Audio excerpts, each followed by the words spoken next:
मागच्या व्हिडिओमध्ये मी तुम्हाला सांगितलं की बाबा हॉस्पिटलमध्ये असल्यामुळे मला काही व्हिडिओ शूट करणं जमलं नाही आणि खूप मोठा ब्रेक पडला आणि त्याच्यानंतर परत एकदा मी एक व्हिडिओ अपलोड केला आणि त्याच रात्री नेमकी परत बाबांची तब्येत बिघडली आणि त्याच्यामध्ये सुद्धा मला तुम्हाला एक गोष्ट सांगायची ती मी पुढच्या व्हिडिओमध्ये तुम्हाला नक्की सांगेन. सध्या मी पूर्ण महिनाभर ना बाबांच्या सेवेत आहे. त्यामध्ये माझ्या मुलीची 12वीची परीक्षा, त्याच्यामुळे अजिबात ना स्वतःसाठी वेळ काढणं काही शक्य होत नाही आणि गेली 4-5 वर्ष ना माझ्या आयुष्यामध्ये सतत अडचणीच येत आहेत. शेवटी मीही माणूस आहे. कधी कधी असं वाटतं की मी थकते, पण परत हिंमत करून उभी राहते.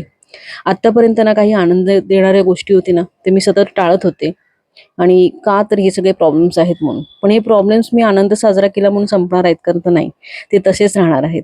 उलट आपल्याला त्या संकटांवरती मात करण्यासाठी, जिद्दीने उभं राहण्यासाठी स्वतःला आनंद ठेवण्याची गरज आहे. हे तर मला जरा उशिराच कळलंय, पण ठीक आहे. यावर्षी ना म्हणून मुद्दाम होळीला 1 तास मी एवढी नाचली आहे ना, पूर्ण चिंब भिजून आणि सगळे टेन्शन्स विसरून. खरंच परत एकदा मनाला आणि शरीराला एनर्जी आली आहे.